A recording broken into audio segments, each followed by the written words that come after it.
right, welcome back. This is going to be part 4 of 5. We're almost there, of Unit 3 populations. This is the lecture notes that for this unit. Make sure you're taking notes on each of the types, each of the videos. If you haven't watched parts 1 through 3, I recommend that you do so. All right, so in this video, we're going to specifically look at human population dynamics, because when we talk about population, we talk about environmental science. It's really fun to talk about different species and their population dynamics, but when we get really into this class, we're really looking at humans, because humans are changing the environment much more so than other species. Now, I will tell you right now, there is a good portion of this unit, or in this topic specifically, that requires us to look at numbers, and numbers require a little mathematics. Don't be afraid of the math. It's not super duper difficult. The biggest thing is knowing how many people are coming into a population and how many people are going out. One of the things that we look at when we're looking at how the number of people coming into a population is the total fertility rate. Now, the total fertility rate is affected by the age at which females have their first child. It's also related to females' educational opportunities, access to family planning, and government acts and policies. When we define fertility rate, it's just the number of children born to a woman during her lifetime. The reason that it is a woman and not how many are born to a couple or a male is because females are the only ones that can have offspring. So when we talk about replacement level rates, we're looking at a fertility rate that's about 2.1 in a developed country or 2.5 in a developing country. So for us to replace our current population, a female has to have 2 children. Now, the reason it's 2.1 is that 0.1 accounts for infant mortality. It also accounts for young death and for different diseases. Now, that number is obviously much higher when we get to a developing country because their likelihood of infant mortality is much higher. So we're talking about 2.5. Now, can a woman have 2.5 children? No, that's impossible. She can have 2 or she can have 3. What this number means is that the average in that country should be 2.5, and that will cause an age structure diagram of a stable population. Now, the total fertility rate between 1955 and 2012 is shown here.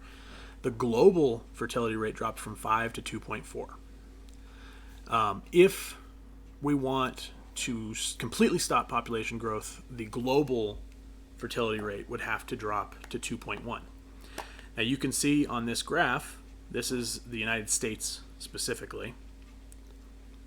The baby boom showed a huge growth in population because of the increase in fertility rate. We are now in a point where we are closer to replacement level, and actually some of the most recent research that has been coming out is showing that the United States is currently below a replacement level fertility rate, which means our population should, in theory, if that stays the same, our population would decline. Now, a stable population typically has a replacement level fertility rate. If the replacement level, or if the fertility rate is 2.1, it's a stable population. Anything more than that is growing. Once you get to a 4 or greater, we classify that population as rapidly growing. This means that the average childbearing woman is having 4 children or 4 offspring. Anything lower than 2.1 is declining. So if you have the average fertility rate of females lower than 2.1, that population is at that time declining. And that's just because they're not replacing the current people in the population. Now, some of the factors that go in there's many factors. The most important factor is education for women. When more women are educated, the total fertility rate typically declines.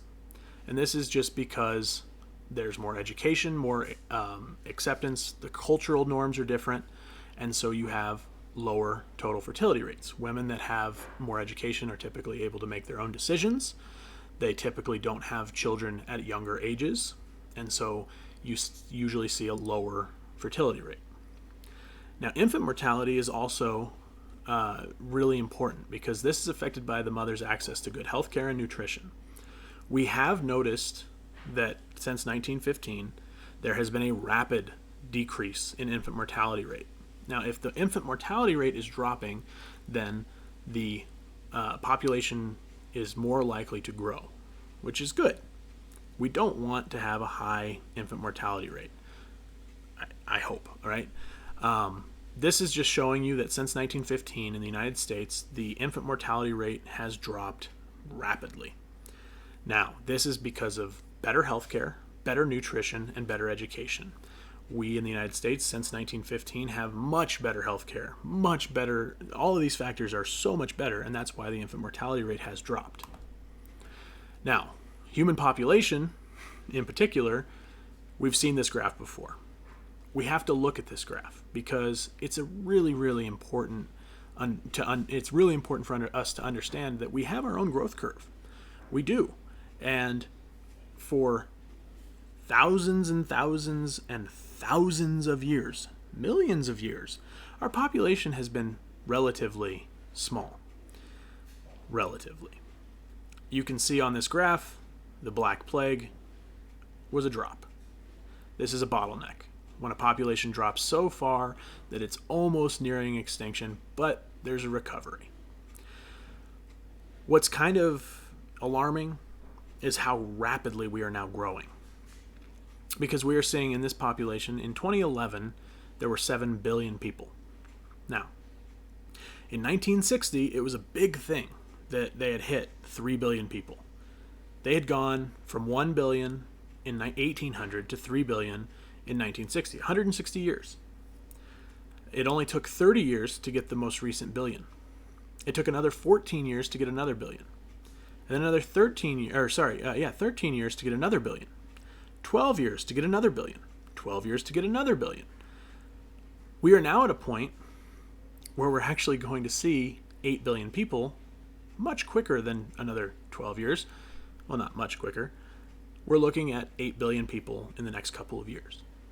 Now, the reason that there are 3 different projections on this graph is because there is not a widely accepted carrying capacity for the United States. Are we going to max out at 8? Most believe it's 10. Some say we could even make it to 16. We could double our current population and still be okay. Now, when we look at the world population growth rate, we are in fact seeing a decline. Since 1950, you can see that we have this rapid growth. This is, right after World War II, and then a drop, and then a growth, right in the mid-60s. And then since then, all the way to, today, we've seen a gradual decline in our world population growth rate. Now, these are the yearly growth rates in percentages. Anything greater than 0 means that the world's population is growing. So these numbers going down doesn't mean that we're declining our population. It just means that the growth rate is declining. Now, where did that growth occur? The majority of our population growth happened in less developed countries. The more developed countries, for the most part, have kind of stagnated. The majority of the people that are being introduced into this world are in less developed countries. So, as we have a growing human population, the natural capital is going to decline. So, the total footprint for humans will increase as more humans are there. It's kind of intuitive. Now, the cultural carrying capacity is the total number of people that could live in reasonable freedom and comfort indefinitely without decreasing the ability of the earth to sustain future generations. It's different than the ecological carrying capacity. In theory, we could have way more humans living on earth, but we wouldn't be at what we would consider to be reasonable freedom and reasonable comfort. And so these are 2 different carrying capacities. At what point do we reach where we can no longer, on the most part, live comfortably? that's where you pass the cultural carrying capacity. You can still grow, there's still enough resources, but the resources begin to diminish. Now, population is affected by births and immigration, and deaths and immigration. I'm going to say immigration just so that we can have a clear understanding between the difference. So the average number of children born to women is the total fertility rate, and that is the key factor that determines a population's size. So here are the formulas to kind of help you find these different numbers that we use when we define population. When we're just looking at population change, we do births plus immigration minus deaths plus immigration. So this would be our in to the population and our out of the population. The crude birth rate is just the number of live births per 1,000 per year. This is just to get us a number of how many people were born per 1,000 people in that population every year. The crude birth rate is going to be different than the normal birth rate because this is looking at a per capita type of thing. Crude death rate is the same thing, but with deaths, the number of deaths per 1,000 per year. If this number were 1,000 people, that means everybody died.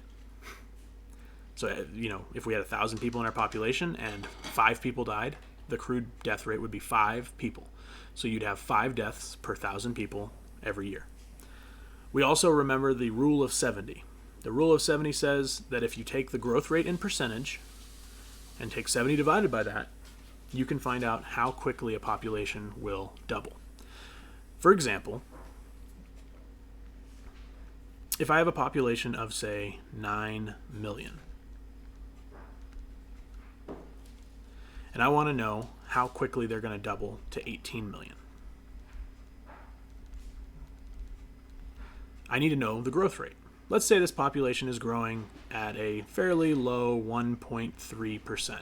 That doesn't seem too bad, right? To find out how many years